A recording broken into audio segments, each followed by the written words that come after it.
Il y a quelques semaines, je vous ai donné mon avis définitif sur le Nikon Z6 II et au cours de cette vidéo, je vous ai parlé aussi du matériel que j'utilise actuellement et je vous ai parlé très brièvement d'un objectif que j'utilise de chez Nikon qui est le 40 mm f2.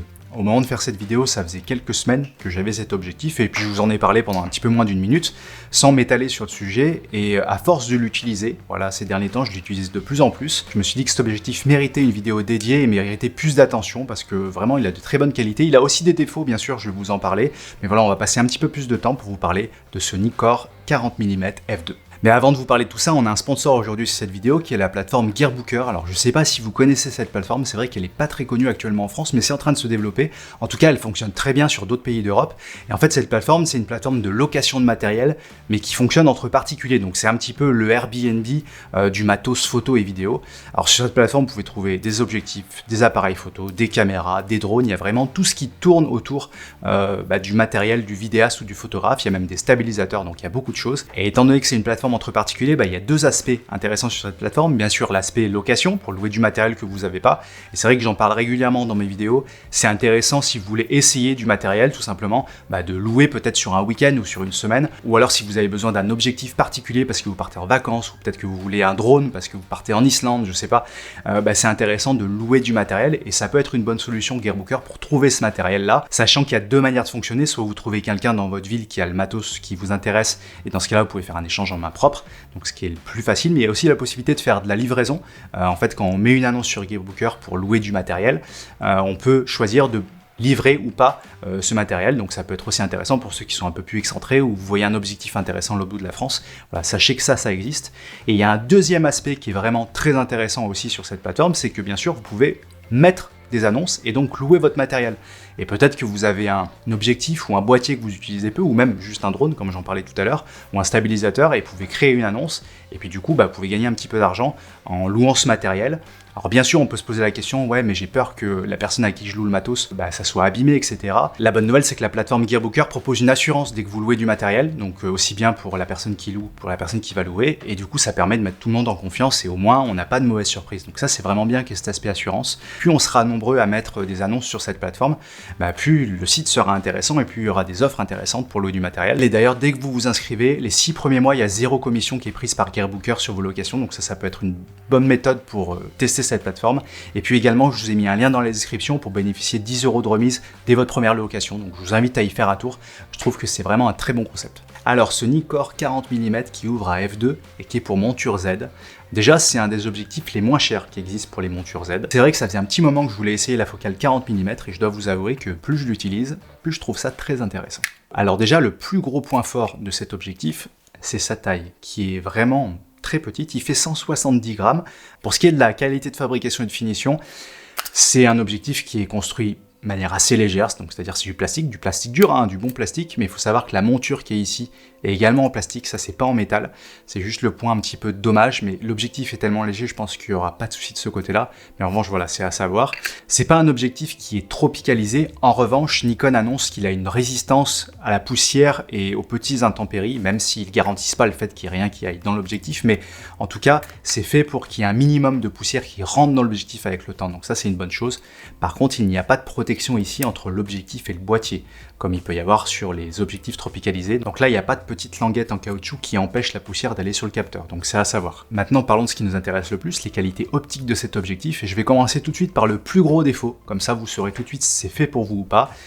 C'est que le piqué à pleine ouverture, jusqu'à f2.5, 2.8, le piqué est pas exceptionnel, aussi bien au centre que sur les côtés. Sur les côtés, bien sûr, c'est pire, mais si vous voulez vraiment un objectif qui ait beaucoup de piqué, et que vous utilisez souvent votre objectif à pleine ouverture, je peux pas vous le conseiller. Maintenant, avant de s'arrêter sur ce défaut optique, il faut se poser la bonne question, est-ce qu'on a vraiment besoin d'avoir du piqué à f2? Parce qu'il y a plein de circonstances, si on fait de la photo de rue, si on fait de la photo de paysage, si c'est un objectif pour partir en vacances, faire des photos de voyage, des souvenirs, des photos de famille, etc. On n'a pas forcément besoin de se mettre à f2 en permanence, et peut-être qu'on va être tout le temps à f3, f4, f5, et dans ces circonstances, au-delà de 2.8, comme je disais tout à l'heure, l'objectif devient bon, mais dès qu'on dépasse f4, le piqué est vraiment très bon. Au moins, je vous ai présenté le plus gros défaut de cet objectif. Maintenant, je vais vous parler quasiment que de points positifs. Parlons un petit peu de cette focale 40 mm. Je crois que c'est une focale qui est beaucoup utilisée par des photographes de rue, et si vous êtes tout le temps en train d'hésiter, et vous avez tout le temps dans votre sac à dos un 35 mm et un 50, et vous passez de l'un à l'autre, Ça peut être intéressant parce que peut-être que ça peut être l'objectif unique dont vous avez besoin pour faire tout ce que vous faites avec le 50 et tout ce que vous faites avec le 35. D'ailleurs, actuellement, je suis en train de filmer avec mon Zeiss 35 mm f2. Je vais mettre le 40 mm f2 pour que vous puissiez voir la différence.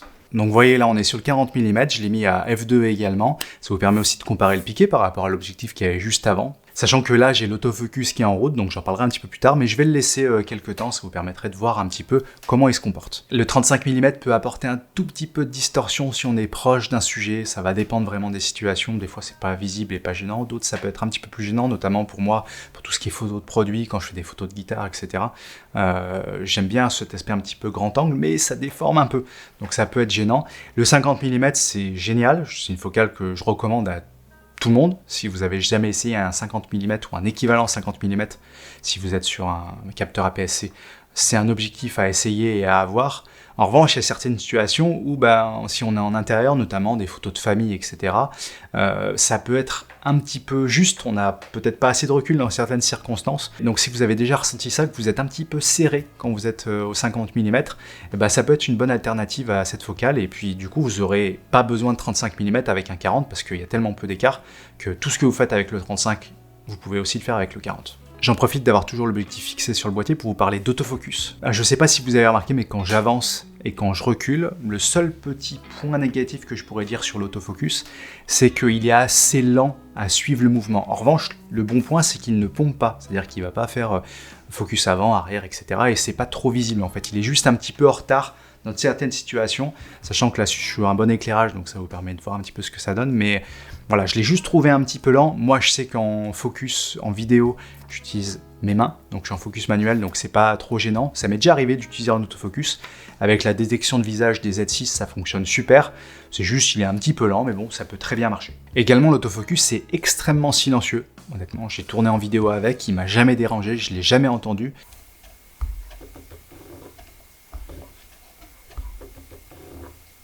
Il peut y avoir un tout petit bruit de moteur lorsqu'on fait de la photo et qu'on passe d'un infini à très proche, etc. Mais c'est quasiment imperceptible, et en tout cas pour la vidéo, donc pour des mouvements assez lents, c'est inaudible, et on peut même utiliser le micro de la caméra ou avoir un micro sur la caméra et vous n'entendrez pas l'autofocus de l'objectif. Avant de passer à la suite, je vais juste remettre mon 35 mm.